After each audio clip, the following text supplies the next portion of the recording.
This is my review of the Shure SM58 microphone with the PGXD24 receiver.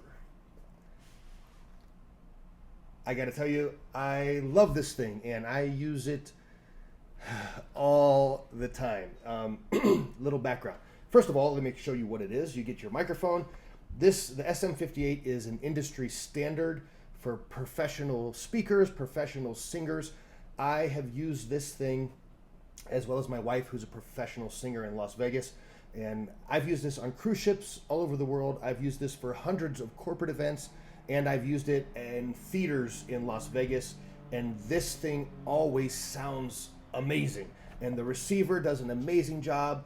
Sometimes I'll have this on stage, and this is way in the back of the house. The signal is always perfect.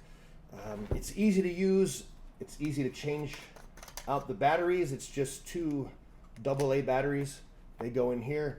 You close this up and you screw this back on. I do recommend getting yourself some rechargeable batteries on Amazon. Those make this a lot easier, and have a backup pair. In fact, they even give you in the carrying case a sleeve to put extra batteries. So always be prepared and have extra batteries just in case. I do have a piece of yellow tape if you're wondering what that is.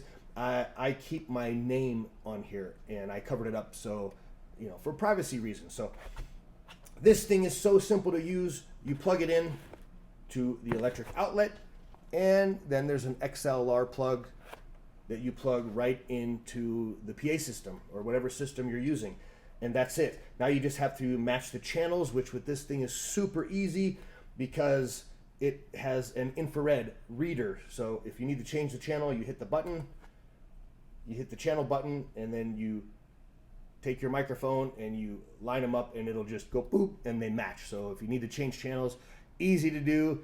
The mute button is here where it says mute. It's right here. That's also how you power it on and off. You hold it down. There's a little light to let you know that it is on and it's ready to go. And here's another tip.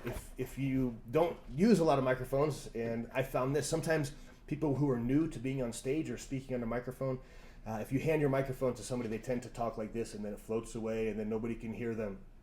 A tip that I give people who aren't used to using a mic like this is, A, don't cup the mic because it's going to sound horrible. So hold it in the center, take the microphone, and rest it, the side of it, on the bottom of your chin. Not tightly, and from here you can't even tell that I'm really doing that, but this gives you a base to always keep that microphone right where your vocal cords are going to make noise above the mic, which that's where it's going to pick up. Or you can speak into the mic, but people tend to do that and then they drift. So this is an easy way to tell someone when they're speaking to a group, hold this, and you're going to sound great every time. I highly recommend this whole setup.